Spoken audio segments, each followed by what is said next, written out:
Hello everyone. आज हम जैनेंद्र कुमार की प्रसिद्ध कहानी पाजेब का वाचन करेंगे। लेकिन हम कहानी शुरू करें उससे पहले हम जैनेंद्र कुमार और इस कहानी के बारे में थोड़ी सी चर्चा कर लेते हैं।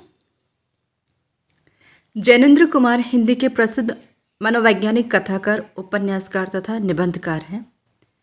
प्रेमचंद के बाद हिंदी कहानी को नया आयाम व दिशा देने वालों में जैनेंद्र प्रमुख हैं। जैनेंद्र का जन्म 2 जनवरी 1905 ईस्वी को अलीगढ़ के कौड़ियागंज गांव में हुआ था।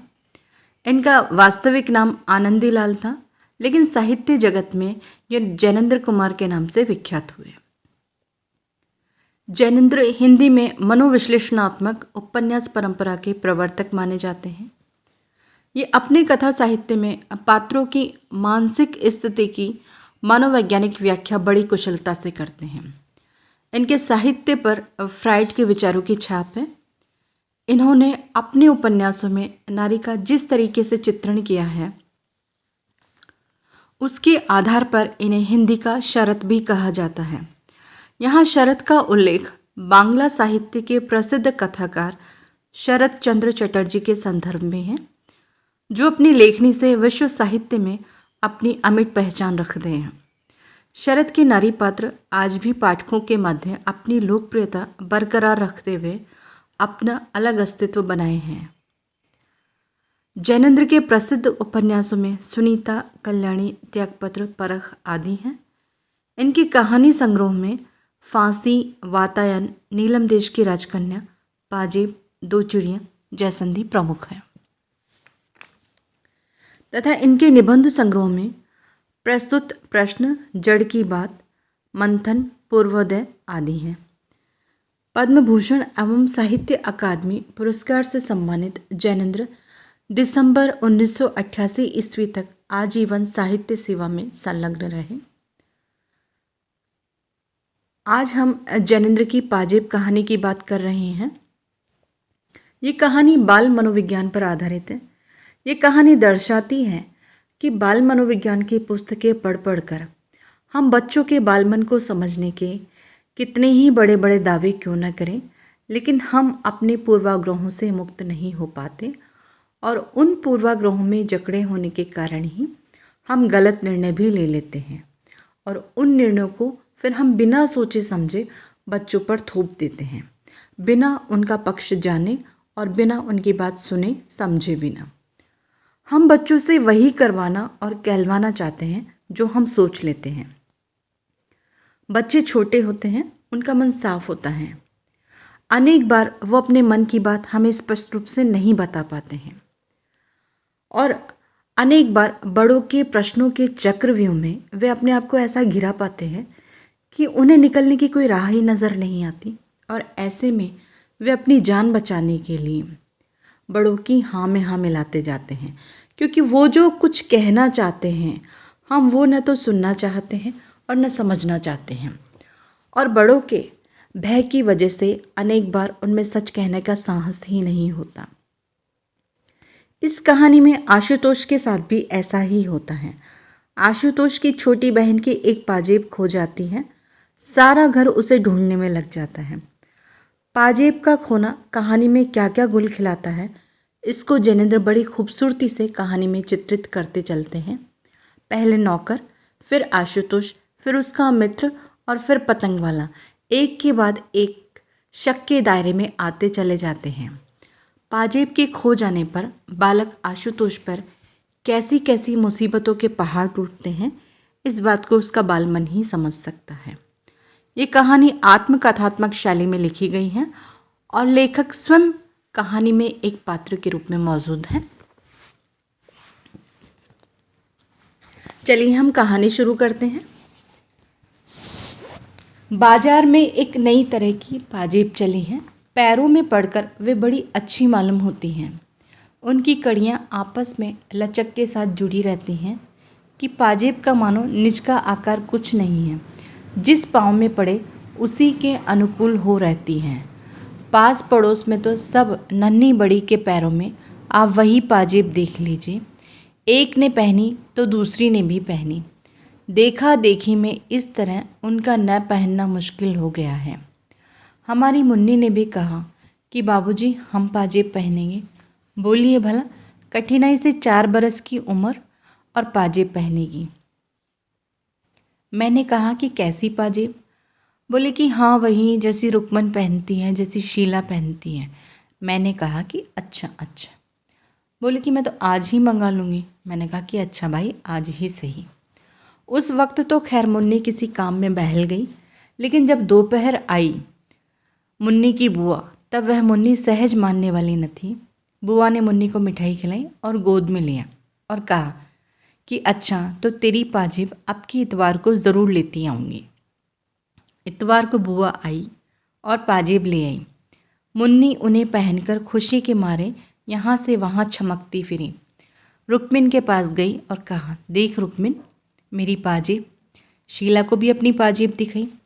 सब ने पाजेब पहनी देखकर उसे प्यार किया और तारीफ की। सचमुच वह चांदी की सफ़ेद 2-3 लड़ियाँ सी टखनों के चारों ओर लिपटकर चुपचाप बिछी हुई अत्यंत सुघड़ लगती थी और बच्चों की खुशी का तो ठिकाना ही न था।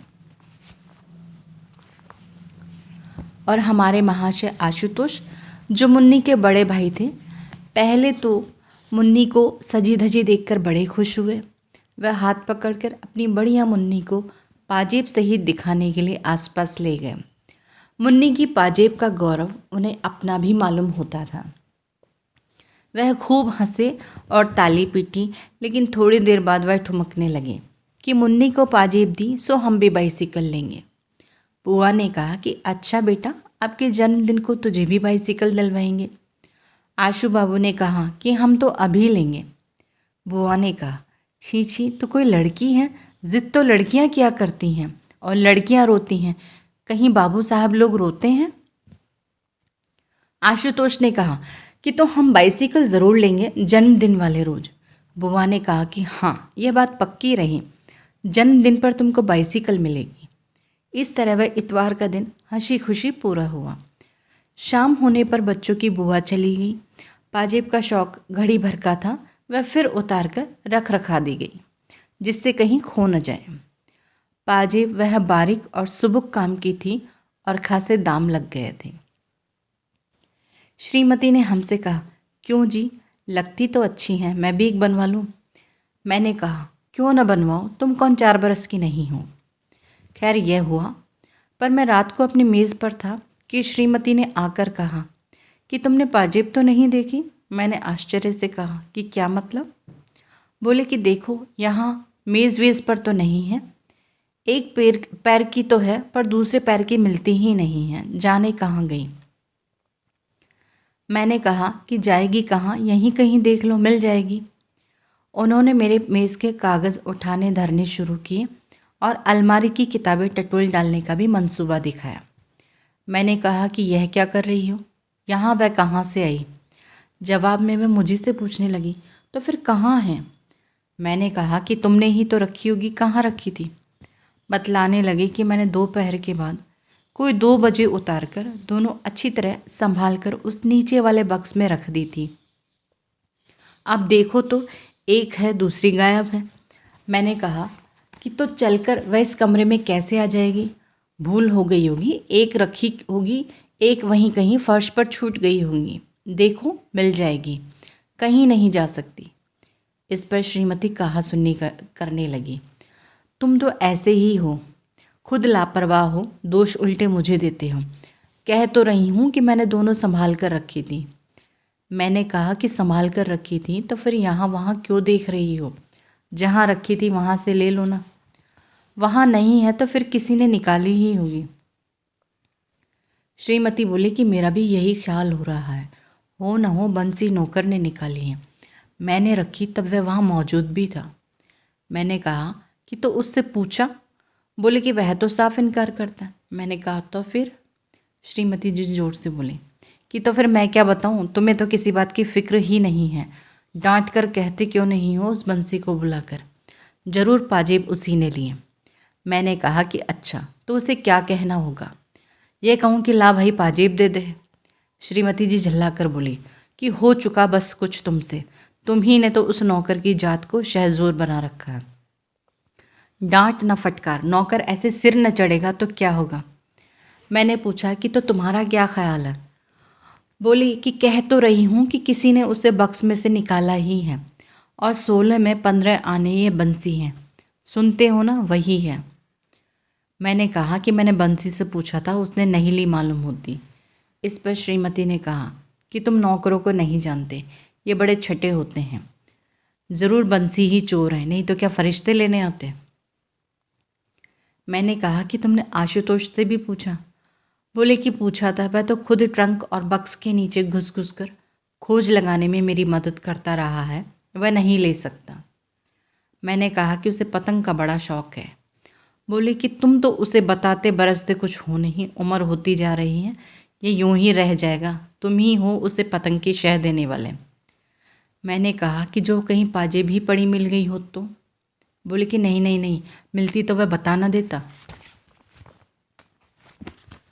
खैर बातों बातों में मालूम हुआ कि उस शाम आशुतोष पतंग और एक डोर का पिन्ना नया लाया है। श्रीमती ने कहा कि ये तुम ही हो जिसने पतंग की उसे इजाज़त दी, बस सारे दिन पतंग पतंग, यह नहीं कि कभी उसे बिठाकर सबक की भी कोई बात पूछूं। मैं सोचती हूँ कि एक दिन तोड़ ताड़ दूँ उसकी सब डोर और पतंग, हाँ तो सारे वक्त वही धुन। मैंने कहा कि खैर छोड़ो, कल सवेरे पूछताछ करेंगे। सवेरे बुलाकर मैंने गंभीरता से उससे पूछा, क्यों बेटा, एक पाजेब नहीं मिल रही है, तुमने तो नहीं देखी। वह गुम हो आया, जैसे नाराज हो। उसने सिर हिलाया कि उसने नहीं ली, पर मुंह नहीं खोला। मैंने कहा कि देखो बेटे, ली हो तो कोई बात नहीं, सच कह देना चाहिए। उसका मुंह और भी फूल आया और वह गुमसुम बैठा रहा। मेरे मन में उस समय तरह तरह के सिद्धांत आए। मैंने स्थिर किया कि अपराध के प्रति करुणा ही होनी चाहिए, रोष का अधिकार नहीं है। प्रेम से ही अपराध वृत्ति को जीता जा सकता है, आतंक से उसे दबाना ठीक नहीं है। बालक का स्वभाव कोमल होता है और सदा ही उससे स्नेह से व्यवहार करना चाहिए। मैंने कहा कि बेटा आशुतोष, तुम घबराओ नहीं, सच कहने से घबराना नहीं चाहिए। ली हो तो खुल कर कह दो बेटा, हम कोई सच कहने की सज़ा थोड़ी ही दे सकते हैं, बल्कि सच बोलने पर तो इनाम मिला करता है। आशुतोष सब सुनता हुआ बैठा रह गया। उसका मुंह सूजा था, वह सामने मेरी आंखों में नहीं देख रहा था। रह रहकर उसके माथे पर बल पड़ते थे। क्यों बेटे, तुमने ली तो नहीं। उसने सिर हिलाकर क्रोध से अस्थिर और तेज आवाज में कहा कि मैंने नहीं ली नहीं ली नहीं ली। यह कहकर वह रोने को हो आया, पर रोया नहीं, आंखों में आंसू रोक लिए। उस वक्त मुझे प्रतीत हुआ उग्रता दोष का लक्षण है। मैंने कहा कि देखो बेटा, डरो नहीं, अच्छा जाओ ढूंढो, शायद कहीं पड़ी हुई वह पाजेब मिल जाएगी तो हम तुम्हें इनाम देंगे। वह चला गया और दूसरे कमरे में जाकर पहले तो एक कोने में खड़ा हो गया। कुछ देर चुपचाप खड़े रहकर वह फिर यहाँ वहाँ पाजेब की तलाश में लग गया।